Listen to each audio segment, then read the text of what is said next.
ArTechník podcast for Sunday, July 1st, 2012.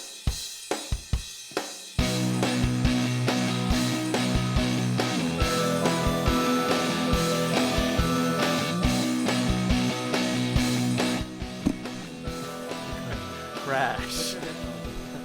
Sorry about that.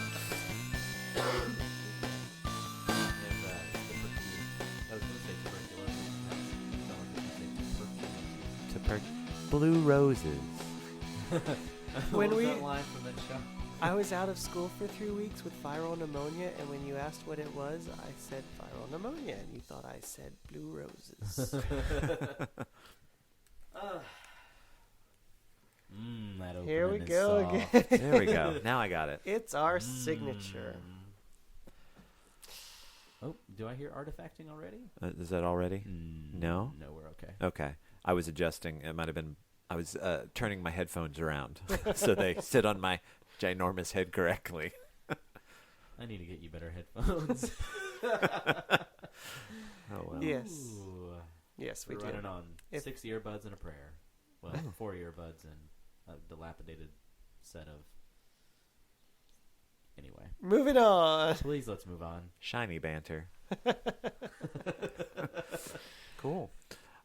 Articles? Yes. All right. I'm gonna. Let's just. We're off to a good start. I was looking around the room and everybody was just chuckling and avoiding eye contact. It was like a who's men's going room at a first? I don't know You avoid at, contact at a with Tom Petty concert.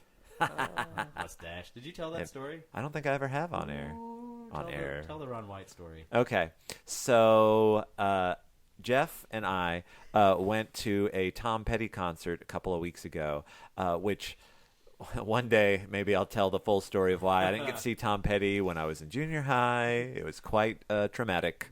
But it is an epic story of how I did not get to the concert. And so this has been sort of a lifelong dream to actually see him perform. And it was fantastic. Regina Spektor opened for him. We got fantastic seats, we were maybe 20, I don't know. if that Close row. enough to see how cute and tiny Regina Spektor was. Adorable. But just, it was a fantastic concert all around, beautifully lit. They sounded fantastic. I mean, it was just great all around. Hell yeah. And on top of that, Ron White was there. So you got to understand just how epically fated this was, because Ron White became a local celebrity down here in Columbus because there was a teacher that showed a clip from a Ron White video. Actually, no, principal. He was a principal of his school. Oh, yeah. There was a huge to-do about it. The superintendent, the decision was made to fire him. It became just a big deal, and he was a very, very respected principal, years of service as a teacher. It made no sense for this one little incident to completely throw him out.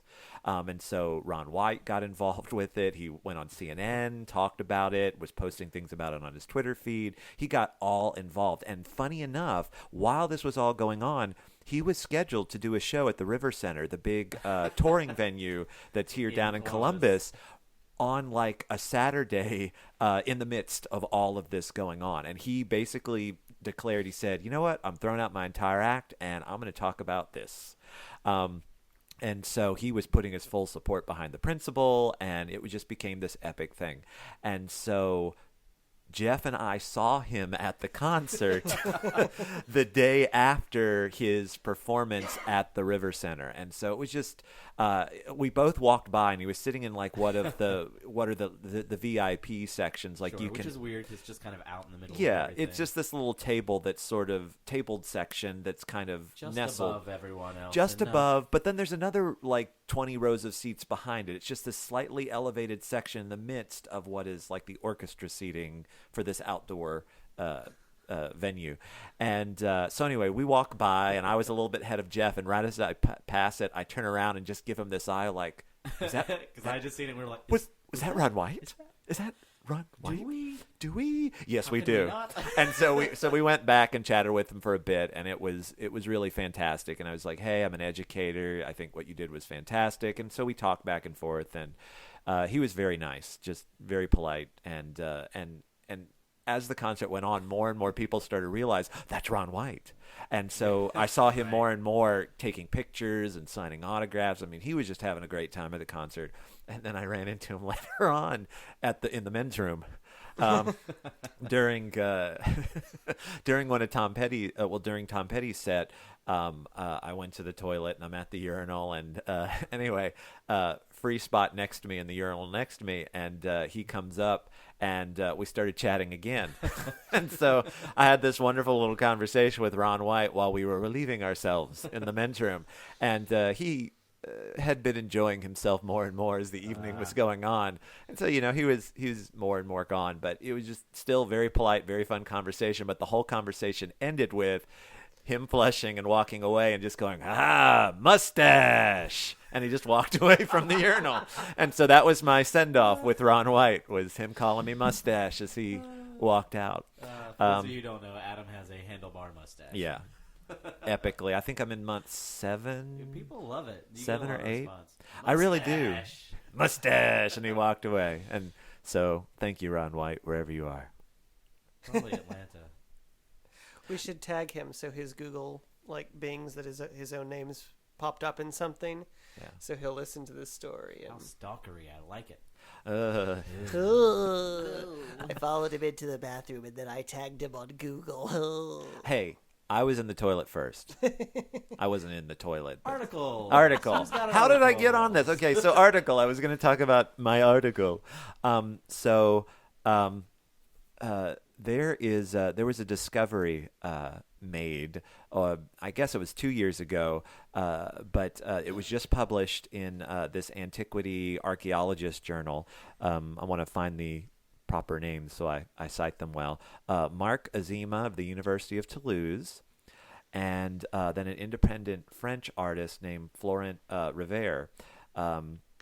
They made this discovery with all of these French prehistoric cave paintings. There seemed to be quite a lot in France, and they were documenting and researching a lot of them, and they apparently cite 53 different figures in 12 different caves.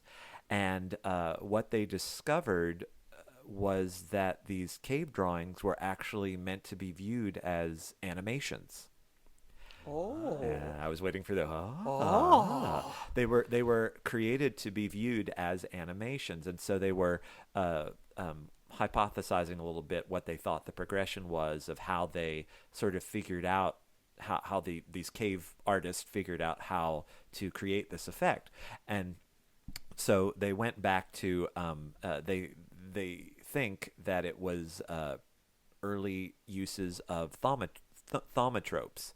I hope I'm saying that right. It was I don't know what that means. Okay, thaumatropes were sort of they're cited as being a precursor to film and cinema. These were these things that were very popular in Victorian times, where you took like a disc and you had it on a string, and there were two images. Like the classic example was there was a cage on one side and then like a bluebird on the other, and you spin it, and the two images through a Persistence theory of vision. called persistence of vision, that your brain sort of fuses these two images together because they're coming at such a rate. Funny enough, though, researching persistence of vision, they actually call it the myth of the persistence of vision. And they're saying that at least the idea behind why they think your brain is able to take those images and put it together, they said the idea was correct, but they think the process is wrong. The biological description is right. correct. So they've actually come up with these other theories in terms of describing what happens, but they said that the persistence of vision is maybe more of a way to explain in layman's terms what's happening. You know what I mean? As opposed to the actual biological process, because apparently the entire It's not a little screen burn in your eyeball. Right. And so it's a practical way to explain this process, and they don't want to really discount it, or they can't discount it because all of film theory and creation has been built upon this idea, and the idea of frame rates and flicker rate and some stuff we'll talk about in a moment. But it was just so they believe that they sort of discovered this with some very simple thaumatropes that they probably made on discs. And then they took the information that they were gleaning from these little toys they were creating and painted these series of images on the wall. And so you get an image of like a buffalo or a tiger where it's one body, but there's like 8 feet coming off of it and a head, 3 heads on it. Like one is forward, one is back, and one is maybe a transition in between those two. Like a neon sign where everything exactly. Okay. Right. And so the idea was that, we've been looking at these things for so long trying to figure out, was it, a deity or something like that. And now they're, figuring out, or at least one of the theories is it has nothing to do with religious connotations, but that it was an animation. And that when you view it by firelight, which has that flicker and the the unevenness and sort of changing of brightness and darkness, when you view these paintings by torchlight, it then becomes this very crudely animated drawing. Wow. Yeah. That was probably, they probably started working on that, cave paintings probably took off as a medium because of porn. Right? Well, we proved that in a couple episodes ago. Right. Yeah. Right. That's just me being flippant. But being Jeff. That is cool. Isn't that neat? Yeah. And so it then had me researching a little bit about what frame rate is and flicker rates and things like that, because I know one thing that I've been hearing about recently is that the new Hobbit film is going to be filmed at 48 frames per second, and I didn't know or understand why that was important or why that was different, and so I had to do a little bit of research myself and figure things out. And so the idea is, and I gotta look at my notes because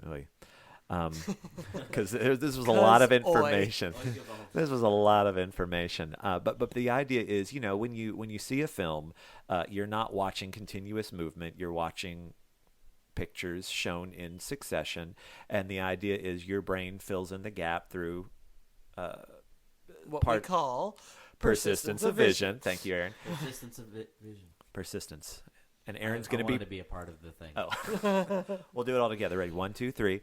Persistence of vision. You didn't do it. Well, I was conducting. I was leading. You hang up first. No, you hang You up hang up first. You hang up first. And so the idea is, movies and TV happen because we fill in the blank of these series of pictures that are shown to us. Right. But the problem is, the transition between these pictures sometimes creates a blur. One of the things that they threw out there was like, you're panning across a picket fence. And so there's this blurring that happens as you try to cram, more frames in there. And so there's this thing they created called a flicker rate, which is different than a frame rate. Right. And the idea is that it creates this little flicker that helps transition between the frames. And they said older projectors had it built into them that they would generate this flicker. Light, dark, yes. Brighter, lesser. Yeah, and they would generate this on the projection device. But now, because of digital film, they're starting to put those things on the actual copy of whatever the movie is itself. And that they said with the 48 frames per second, what'd they say? Roger Ebert described it as creating a even strobeless tracking shot, meaning the lack of strobe as opposed to flicker is due to this higher sampling rate and relative to the speed of the movement of the image across the film plane, and that it smooths out the action basically, sampling at higher rates. Wow. Yeah. So there. Which, if used to tell a story that you care about, will be great. Right. I'm excited about the Hobbit movie, but I practically am one, so... You are? Sure. Yep. So I have a question that makes me sound dumb, but I'm comfortable with that at this point. That's okay. I felt very dumb as I kept diving deeper and deeper into this. Sure. So I know, and under film, sequential sequence of pictures. But with digital video and digital projection, is it not possible to actually be showing a moving clump of... I mean, what is the difference between... in a digital film, you're not really watching a sequence of still photos, are you? You're actually watching the pixels move. No, you still are. You still are. You are? Because that was one thing I learned. They said typically with film it's 24 frames, but with digital capture a lot of times it's 36 frames. And there's something, and I forget the term, but it's essentially interlacing. Is that what you're interlacing? Yeah. That's what it is. Yeah. The idea is with interlacing that it removes part of the picture. It's like you were to take the Okay. hey, you know those old they'd be on comic book covers sometimes or other things where you see this crude animation again. Like if the you hologram. hold it one way, the character moves, and you move Uh-huh. it the other way, and the character moves. It's got those little rigid lines on it. It's like you were to take 2 frames, say you have a person walking, and you were to paint both pictures on a set of like blinds, right? And every blind has a gap. Do you know what I mean? Yes. And you put them kind of on top of each other, right? And each successive picture is the same, so they sort of overlap, and your brain. It's fills like a in bar this, wipe that's so fine you're not seeing the wipe at all. Yeah, and your brain fills in the gaps between the interlaced lines, which is different than. If I get this wrong, I might have my terms mixed up, but I think it's different than a progressive scan, which instead of with interlacing, you're refreshing the image between itself. Otherwise, there's a thing, and this might be progressive scan. This might be something else. I forget. Which starts at the where you top start and at the wipes top it. and it wipes it down. Yeah, but again, it all happens so fast. Right. And the idea is, our eyes can only take in so much information, and so we're constantly, even when we're looking at real world things, we're not taking in all of that information. Nietzsche's 10%. Yeah. And we're not even, they said it's not even like a picture. You like to think of the camera as an eye, they said is completely wrong. Again, going back to persistence of vision is a good way to practically explain what happens, but it's actually the function of what happens, but it's a poor way to describe what is biology like and what's actually. Other things that we observe in just physics in general, Sure. right? There's and it's and enough, like the rules work well enough that you can say that things are a certain way, but then when you put them in the extreme circumstances of the rest of the universe, you know what I mean. I'm not articulating this very well because I can't think of a very specific example. Well, other than gravity, you don't think of gravity as bending space-time well, necessarily. Well, maybe it's the thing I remember when I took my physics class in high school was they said, when we start to get into all these like quantum forces and things like that can really only be explained purely through mathematics, but for the layman or even to get an understanding of it, we create metaphors and we create ways to explain it, because we need that sort of we need to get to the end and then go back and fill in all those blanks, as opposed to, I don't know. So is there stepping along the way? Is there no way to show a fictional thing in actual motion? I mean that by saying, if you were watching a digital image. Sorry, I have a way. Go to the theater. Go to the theater. You beat me to it. Yeah, I knew what you were thinking. Live theater. Right. Theater. No. Yes. You just made an argument. Awesome. For live theater. Well done. Keep going. Sorry. I give you that point, and I continue.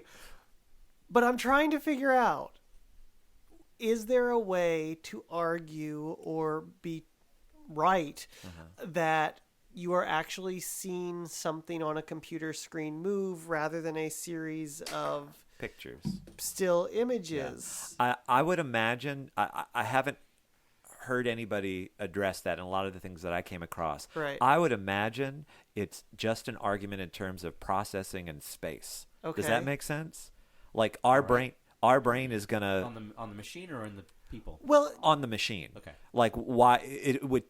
That's a lot of information to contain on whatever the projector, the computer screen, or processor is. I would Right. assume it's an information. Okay, yeah, you're getting into a thing that video is all about compression and different mathematical formulas to save space. Video is all about saving space, and in fact, it's so weird because when you get into things like artifacting and stuff, and it's not that things aren't these these lines or these progressively refreshing things, but I think there's certain video, I guess, codecs or algorithms or whatever the heck they are that if you are a good way to think about it would be paint by numbers.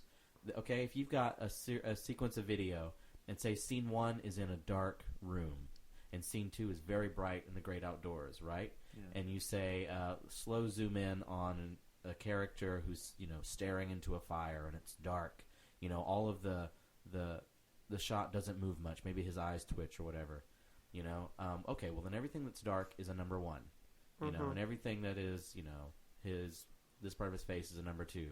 And the math of the computer tries to say, okay, I'm not changing anything until I absolutely have to. Okay. Right? If it's a 1 in frame 1 and a 1 in frame 2, I'm not redrawing it. Yes. I leave it as a 1.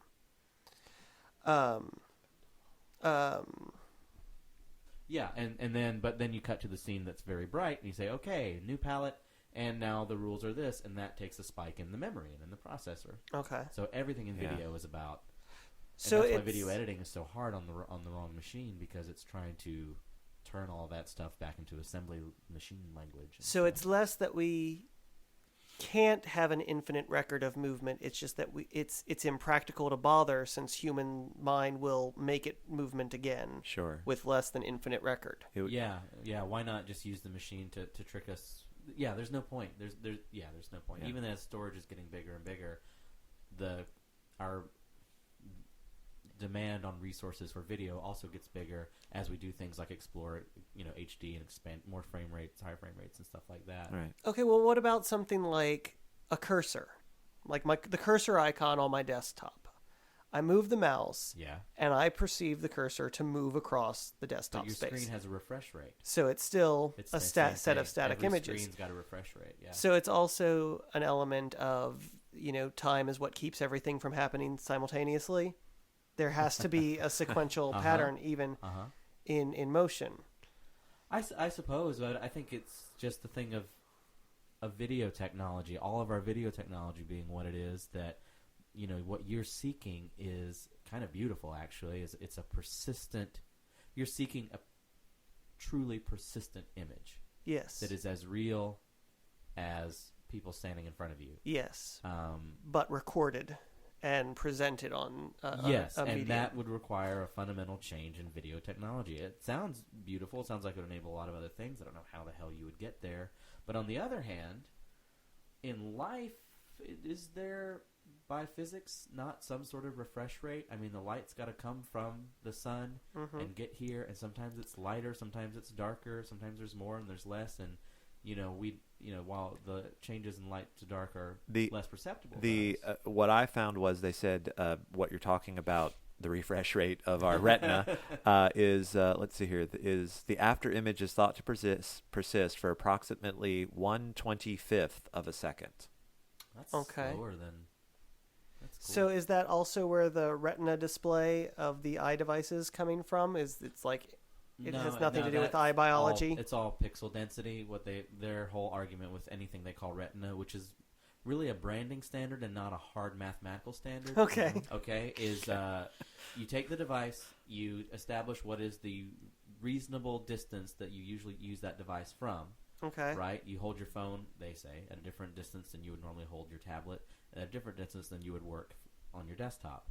And they and whatever that distance is, they say we get the pixel resolution high enough where the eye cannot discern individual pixels at a normal working distance. So you can still put your nose up against the glass. You get all up in it, and sure, you can see it. But I mean, I forget, one of them is like 226. I can't remember. But look at mine, and there's a point where you can see the pixels, but you got to get up in there. You know what I mean? Yeah.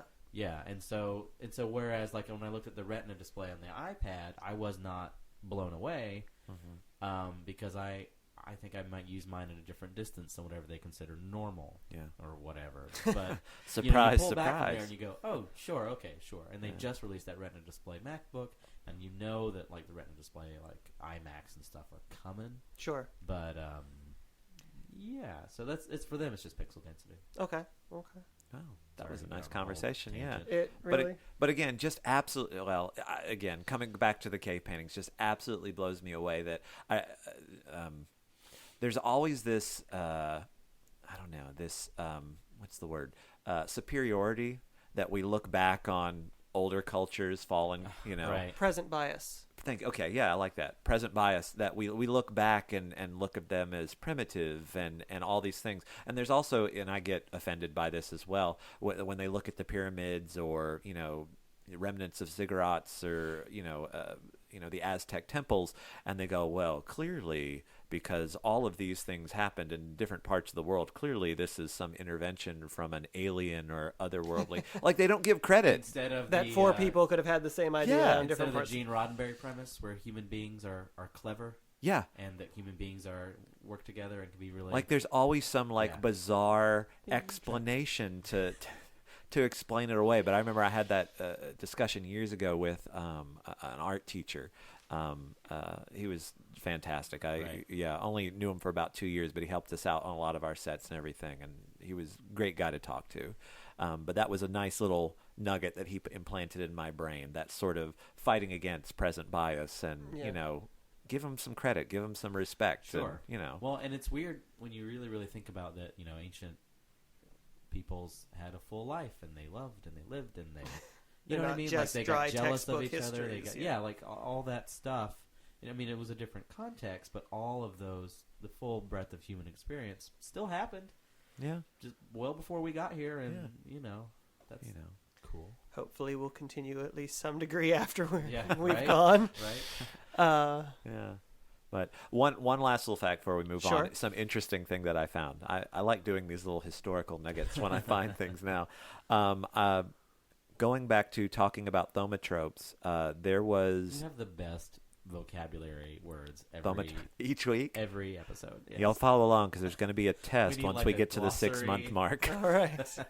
Which isn't that far off. Yeah. So what do you owe us now? A glossary, a bingo game? Oh, that's right. I totally the, talked about I it. was wondering about that. It didn't whatever count. we We asked were you on for the last road. week. I was. Nope. It's recorded. It's- It's out there. The All internet right. is Bingo game forever. is coming. Thank you. Okay. So there was this guy, Louis LaPrince, who is credited with creating the first film ever made. A lot of times it goes Birth back. of a Nation? No, I'm just No. A lot of times, it's given credit to Edison or Lumiere or a lot of other names like that, but they're saying, at least chronologically, he was one of the first. And I think it was only it was a less than 2 or 3 second film. But Was this the sneeze? No, this was Before the sneeze. he recorded his in-laws. I think it was his wife and his in-laws basically walking around a garden. It was called the Roundhay Garden Scene and is believed to be the first film ever made. But it was sampled at a rate of 12 frames per second. Wow. And they said it was interesting because apparently anything below 16 frames per second, the human brain, we start to see them as the individual pictures, and there's this blur and this pop, which is, again, part of what the flicker rate is meant to compensate for. But this was filmed at 12 frames per second, and it was just apparently there's a lot of infamy that surrounds this short little clip because they said 10 days after filming this, and again, it was just his in-laws walking around a garden. That's all it was, because he was just showing off that It could do. we could do this thing. Yeah. Right. Apparently 10 days after it was filmed, his mother-in-law, who was one of the featured actresses in this, died. And that only a few short years later, there we go, Louis LaPrince mysteriously vanished aboard a train bound for Paris in September 1890 and was never seen again. The nature and circumstances surrounding LaPrince's disappearance remain contested to this very day. He got trapped in his own film. That's the, kind of that was what I imagined. So I'm glad you I went just there. think it's the Ian Malcolm chaos theory thing. Did Mr. LaPrince ever think just because he could do a thing that he should. That's oddly enough my my Sam Neill impression. Actually, I gotta get Jeff that Goldblum. bingo card right. Did you see a couple years ago, sometime in the history of the world, Pixar's three-dimensional zoetrope that they made a little while ago? No. It was this beautiful sculptural zoetrope that, as you spin and look at it through an isolating window frame, it's all of their dimensional sculpture. Define zoetrope for those of us who may not know. Zoetropes are, I guess, after the Thaumatropes? thaumatropes, where you had the sort of They just go down the alphabet. Thaumatropes. it works for our Womatropes. character fictional words. Womatropes. Womatropes. Well, does it make... for a second, zoetrope. Yeah. So, because with 3 dimensions, and you're saying it's a 3-dimensional object, you've got that Z-axis. z-axis. So is that why it would be called zoetrope? That's nice. Okay. I like it. Oh, I was just guessing. I don't know. Typically, they were the little carousels. They looked like cake platters. You know, they had the Yeah. little, and then you looked through the slits at the top, and you put a long strip of paper in the bottom, and there was a picture opposite each little window slit that you looked through, and you spun the carousel and looked through the windows as they went past you, and you would see those images one at a time, and you spun it fast, and because of the myth of persistence of vision, you would end up seeing the horse running in place or whatever. And it was a very simple sort of animation thing that was used at the same sort of, oh, look, we can make it look like this picture is moving. The one Pixar made was actually sculptural and 3-dimensional, and it was like this tower of all of their characters, and you would watch it either through the video would be positioned at the little window slit, and you would see it make a full revolution, and the characters would go through an animation loop, like it would be Buzz Lightyear like leaping across something. And what was Woody's horse's name? I have brought shame on my family. Not Hero. Trigger. No. No. Mr. Ed. Anyway, I'm not going to link, Yeah. but he was galloping, and I looked up the term zoetrope. am I totally wrong? Well, no, zoetrope was just zoo, meaning life, Oh. and so it's giving the illusion of I see. movement or life. Oh, good. So Well, I that's got what zoetrope. Knowing. But I was happy with my made up definition. Anyway, it was a very cool piece of kinetic sculpture and a zoetrope to boot, and Pixar, so it was gorgeous. I want to see Brave. I'm hearing great things already. Yeah. Just like, it's been open for like 2 minutes now. Yeah. And Well, no, now it's been open. it's been for a week and 2 minutes. because this is live. That's right. Remember that time thing you were talking about earlier? Yeah, That- you are actually that happened. broadcasting into the future. I Right have now. actually, happened. I believe myself to be essentially time deaf. I do not have a perception sense of time. You and like stoners across America. which is why I've never bothered. I've never needed, but no, like if I don't look at a watch or a clock, I don't really perceive the length of time that has passed. You should never ever scuba dive. You will die. But like I'll go into a rehearsal at like noon, and it'll be like a long Q to Q rehearsal or something, and I will be like frightened when I walk back out at 9 o'clock and it's dark outside, like because my brain did not register that the afternoon, evening, and sunset has happened, and it will shock me. Speaking of being time deaf and shocking with what time it is, I was a kid. I think I was, I guess 4th grade or something like that. And I woke up, and I'm like excited to start the day. And I woke up and I go outside, and the sun is setting, and I look around, and I'm like, it's night, and it was the last day of summer. I have to go to school tomorrow. Oh, you had something, Adam. Oh, I was just going to say, I think that your time deafness, is that what you said? Sure. Okay. I've already forgotten what Not you declared it. DEFT, not deafness. Deaf. of time. No. But your Chronological impairment. chronological impairment, I'll go with that, is really a testament to your passion and commitment to whatever the activity is. Wow. You Sure. get lost. No, shut up, Jeff. Have you heard the you get lost. You're talking about rehearsals. You get lost in making that moment work. You're present and you're there and you're working, which is, I think, why you forget about time. That's possible. Have you heard of the concept of flow time? No. Flow time is really, it's exactly what you're describing. It's that that moment when you get involved in a project and you lose that sense of chronological time and you're just in flow time. And the idea is that if you can manage to be in flow time, then you can work a lot and hard, but it isn't as draining as if you're working a lot and you're never quite managing flow time. So it's like an artistic theory of relativity where time is relative to the Amount you like. amount of art being created, and you're Or it's focused on the process. or it's like the layman's explanation of persistence of vision, but doesn't explain the biological. Or Yes, like that. the Keith Johnstone thing about trance, and trance being the greatest thing for work. Yeah? Oh my gosh! So Go on. I love Keith Johnstone. I studied Yeah. with him for like a week or whatever, and it was It was an amazing week. If you don't know, he's an improv guru, I guess. But he's moved so far beyond like the improv thing. You can kind of tell like that pays the bills or whatever. Yeah. But he's been doing it for so long that Yeah. he's really into psychology, I think, and he's sort of willing to experiment on whatever you're doing on his students. But he's really big into mask work, and he does this thing that I thought was such bullcrap until I did it, called trance mask. And if you look it up on YouTube, look up trance mask.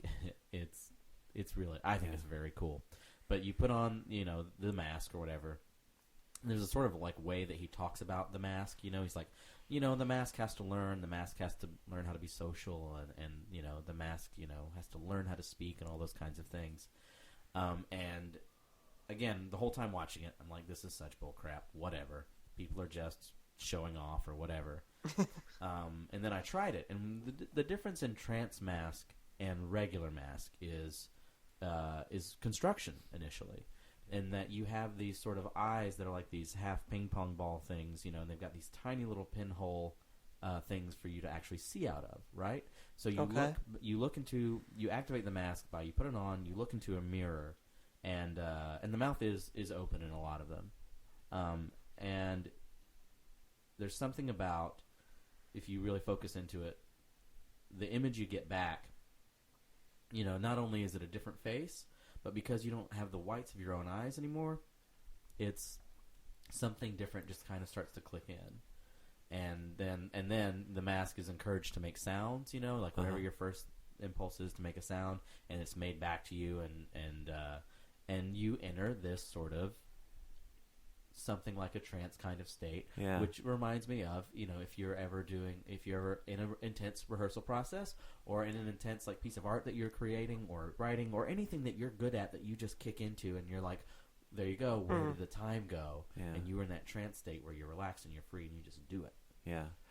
It's interesting now, because I've heard you talk about it a lot, and I'm very excited and interested for us to do this someday. Yeah. But I've got a book at home that I ordered, and it was about mask work and progression, and it's from a group that I think that was doing more works like in the 60s, 70s. Right. But now that I finally hear you describe what these masks look like, it sounds very much like they had a technique called larval masks, and it was the same basic idea. It was this somewhat formless shape of a mask with, again, these tiny little almost pinhole pencil holes for eyes, but it was the same sort of idea that you embodied the mask, and I don't want to say projections, but you become less aware of what your mask is and more outwardly aware of what everybody else's mask is, and then that forms a relationship.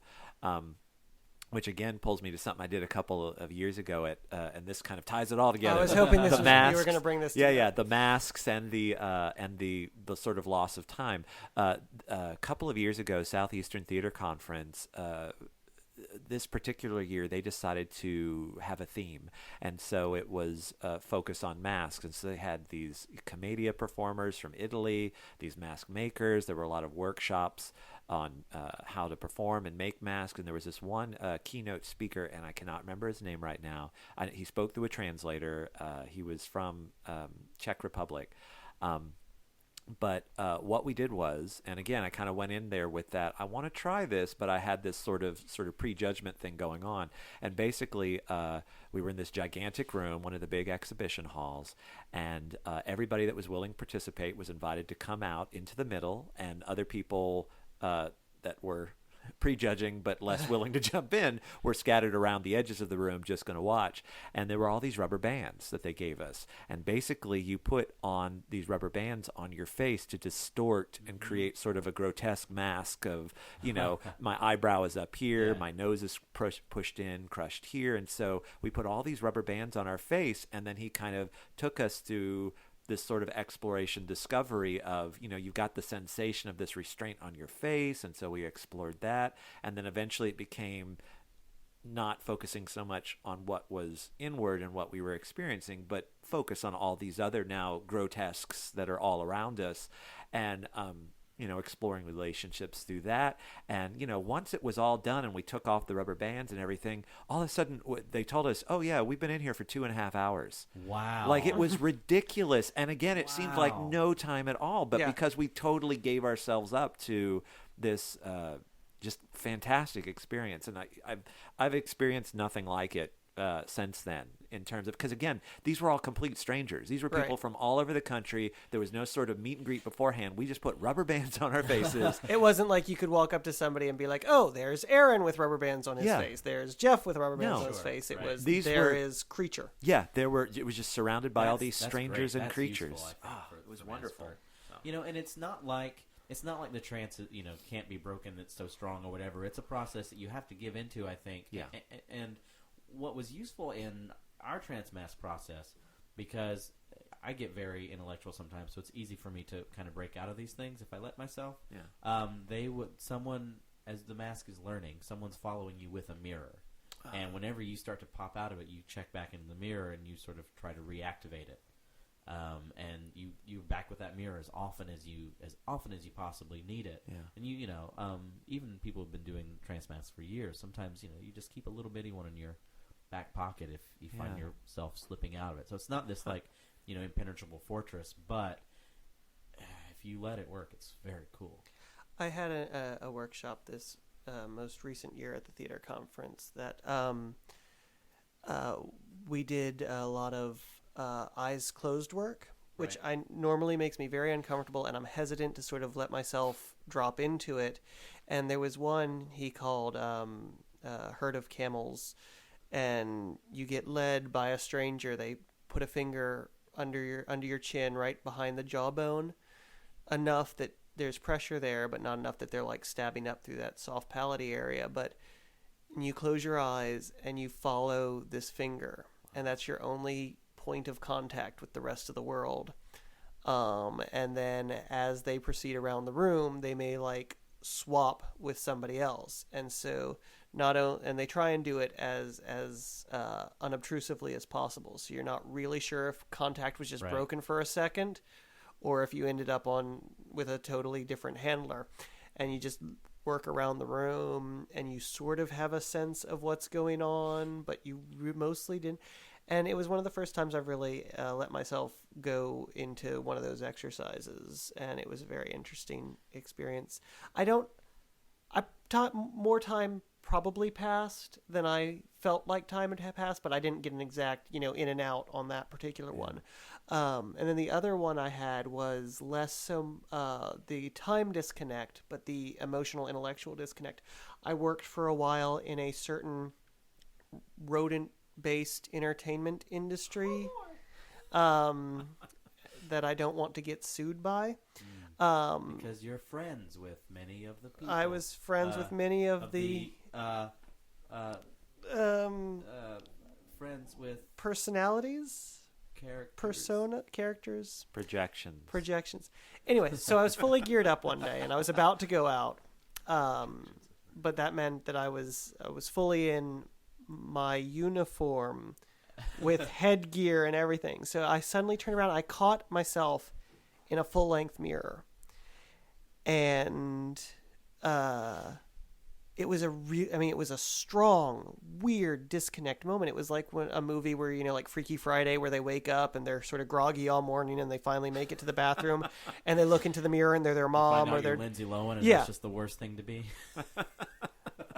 But it's like you're so used to looking into a mirror and seeing you look back that there was something about catching me unexpectedly full-length mirror and this other creature was there instead of me. It was I just sort of stood and observed for a moment, and it was an interesting, powerful thing. It's like in Craig Ferguson's stand-up routine. At one point he says he looks in the mirror and it comes out of the shower and it's all foggy. He goes, "Grandpa?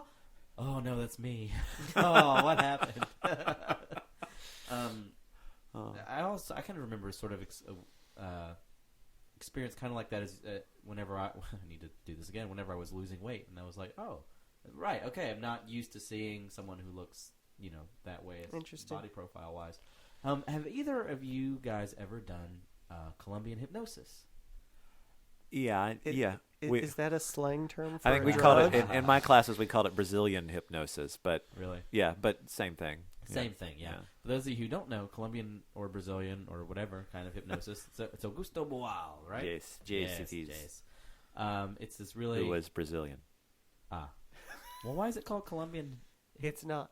Are you sure? Moving on. I don't know. Okay. I've never heard of either of these. All right. Anyway. That would explain the To Portuguese. the fact-checking mobile. Yeah.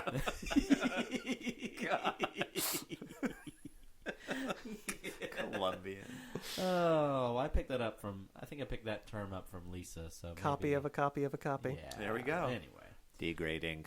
It is a very cool activity. Yes. Tell me about it. I know nothing. So it's kind of like the thing you were talking about with the being led by a finger. Okay. But you have a hand, and the palm faces you, and I tend to think of the fingers as being closed. But like, if you put your hand out, like you're saying stop, and you put it in front of someone's face, and you establish a distance, right? Their goal is to, maintain focus on the hand, maintain the exact distance that you've maintained, and maintain the same orientation. So if your hand is, facing straight up, then so is their face. But if you rotate it, say 45 degrees, they should rotate the same way. Okay. And then you start to lead them, around the space. Move them around the space. While you play Enya. Yeah, while you play Enya. Or don't. Move them around the room, take them through obstacles, maintain the distance. Only time. Keep going. Maintain Sorry. the distance and the orientation. And you're responsible for the safety of your partner and all that kind of stuff. And the exercise expands out and goes from there. But I did it with... I've done it a lot, but one time, the first time I did it was with Ezra Cologne. And I just remember, like, the hand sort of starts to become huge after a while, and it's this thing that when you have to let it work, but you're like, how long did that take, and where, I This just is think my trance world states now. are amazing. Yeah. They're so interesting. A fun variation on that is do it with leads, different parts of the body, rather than just using the hand. Really? But pick, like the leader goes with the nose, and maybe the person following leads with the right hip or an elbow or something. So, Wow. yeah, And that's cool. yeah, fun variation. Brazilian or Colombian? What did we decide? I'm going to say I have the book Brazilian. somewhere in my library. I have the book somewhere. It's got to be if it's Boal, which I don't remember that game specifically being associated with him, but if it's him, I just remember it in his book. What was the name? Colombian Hypnosis. Look that up, because that one might be right. Let's find out right here, that's right. live. Look how full of hubris I Live am. 2 weeks later. We live in the future. Wait, we're Googling. Colombian hypnosis. Played in pairs. One player holds her open hand, fingers upward, about 2 to 3 All right, inches all right, from. blah blah blah blah. Okay, that's it. Look up Brazilian hypnosis. Let's see if we get But something. you know, Why it's are like we subjecting people to this when we could just come fact on. check All it right, later? let's go back to the theory of children's theater games. Okay. There are 6 games out there. It's like there's one improv game Yeah. in the world. There's 100 6, yeah, names. with 100 different names That's it, yes. and 100 slightly different variations Yep. on the rule. Yep.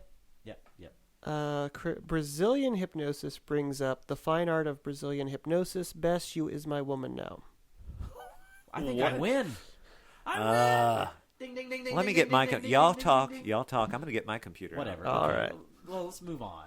Yeah. Articles. We've got like 10 minutes left. Was that one article? 2 articles? I don't know Really, how that many. was one article We that were we just hypnotized. kept going off. That and we off. ripped. We were all. hit We were Flowtime. We hit Flowtime. Oh God. We hit The flow- listeners might have hit snooze time. We'll find out. something from the grill, Phil. Meat makes me ill, Gil. Well, I feel like the article I was going to talk on really just piles on top of the same discussion. Pile. So I was pile. gonna. We're already all knee right. deep in this pile of poop. Christopher Nolan Yes. refuses to do digital filming. So all of the Batman stuff, which is lots of takes and lots of everything, he's all doing on film still, and he believes that you have more that people are switching to digital at this point because of the price rather than because of the art. Right. And it's interesting because I don't have that sort of eye where, a film shot on digital and a film shot on film or video. I sort of like when video stuff is lit wrong and and it gets that weird dimensionality, I can sort of go, oh yeah, that's that thing that people try to avoid. But between film and digital, I don't have a fine enough eye to really perceive. But then again, it's not my field; it is his field. So if he's seeing a difference, that it's sort of interesting that he's standing up to the studios with these. He's already spending a lot of money on everything else to then demand that it's also all shot on film. Seems like a But if he can afford to, I say why not? I mean, Abrams insisted that Star Trek 11 be shot on film, and in the digital model shots for the ships and stuff, they had to sort of recreate some of what he was doing because he wanted to shoot on film because he wanted to ground it in reality as much as possible, and it allowed him they have these, I think, big, I don't know if they're prime, I don't know what you call them, but Yeah. he liked the natural artifacting that came up from film by shining lights directly into it. hence the oft-teased lens flares. Yeah, well, his thought was, he described it as a future so bright it can't be contained, all that other kind of stuff.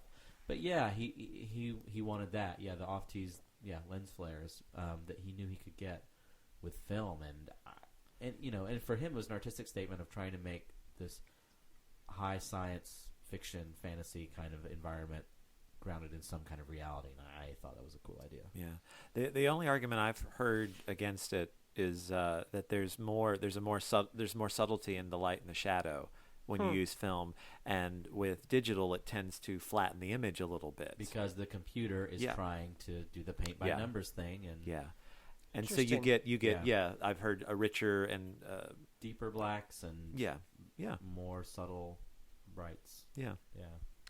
But part of the article, he sort of goes on his personal artistic rant, and he's like, we are starting to get digital where it's starting to look like film, but I don't want to be the research department. Bring it to me when it's ready and leave me alone until Right. then. Right. That's not a direct quote, Well, he but makes that's good his movies, so paraphrase. he gets to do that. Yeah. Yeah. He's certainly justifying the fact that this is not ready to be completely abandoned and moved on to the next thing. I know. I like to go to. We were talking about digital projection earlier, and I still like to go to the dollar theater or the cheap theater where they're still projecting on film. Yes. Because I like seeing the cigarette burns on the reels, and I like The hearing scratches and pops. Yeah. and the scratches and pops, because I think, except perhaps in an art house kind of way, there's the possibility that, my kids won't have this, and I won't have this when I get older, and maybe this is a thing that I still have the chance to see new films, contemporary films screened. To treasure I while don't you can. know. Yeah, it's just kind of this stupid romantic bit in me, but Well, I like it. I saw The Artist finally at the Dollar Theater. Cool. Well, that's fun. Yeah. See it on film. And right. I was like, oh, it's even more obvious that the click is going on behind me. Yep. But I wish, even if it was a digital theater, I wish they put that click track in just so Right, that you just heard it, put it on the back speaker just enough to be audible, but have it That's be smart, part of the image. And don't get me wrong, I love digital filmmaking. I think it's because of the accessibility it's giving Sure. folks like us to tell stories. But yeah, I mean, the first thing I ever shot as an actor on film was on like 16 millimeter, Super 16, which Super 16 is like 16 millimeter, but you've got an extra But space with for superpowers. Well, you've got instead of having, I think, if I might be wrong, but I think it's instead of having audio track on both sides, you've got audio track on one side, so you've got more space for picture, and so Super 16 blows up easier to achieve a 35 millimeter like look, right? It's pretty smart, I think, of them. And I don't know, just, to go from shooting my first thing on Super 16 and hearing them check the gate afterwards, which, was just a thing where you make sure you didn't get any, dirt or hair or whatever in the little clicky shutter thing as they're taking each individual picture, right? So you check the gate and make sure the gate's clean. If it's not, then you've got to reshoot. To the last thing I shot with these people was on a Red camera, which is, giant digital camera. And no, wait, this wasn't with them. This was actually on the commercial I shot, the Herbal Essence commercial I shot. This was weird. This is the first time I'd heard this. I feel like, I don't know if it's because they're doing it. Well, I'm sure they're doing it for a practical reason, but it also felt like a little bit of nostalgia and superstition. Instead of checking the gate, it's check the card. After they shoot, they check the card and they make sure that the data's good. But it's the same thing, and I felt, and every other digital shoot, I never quite felt comfortable. But on that one, like, all right, and check the card. I'm like, oh, good. The routine is back. The ritual is back. It needs, Yeah. It's like, I feel like, you're coaxing the great beast of this film, hoping, you know what I mean? Yeah. It's like, okay, massage the gods, appease the gods. So what do you think then the prehistoric equivalent would have been with these animated cave paintings? Ooh, okay. Yeah. It would be, Is it Dust the Wall? Is it... Well, it might No, well, okay, and that would translate into Stroke the Antelope for luck. Stroke the Antelope for luck. If the antelope, doesn't run away. It sheds a few hairs that you use to do the next painting. Yeah, and that's there you go. All right, I like it. Stroke the lope, gentlemen, as they got into jargon. we hit Flowtime a little while ago, and we have actually just about wrapped up this episode. Oh, wow, we sure have. It's amazing. So I guess we need to sign off and pack up. All right. I'm Aaron. I didn't realize time had passed. I'm Jeff, and I'm going to stroke the lope.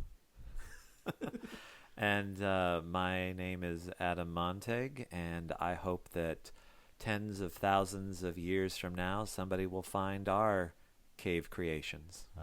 Ooh. All right. Check the card. Check the card. Stroke the lope. Save the file. Oh, yes, please. Yeah, okay.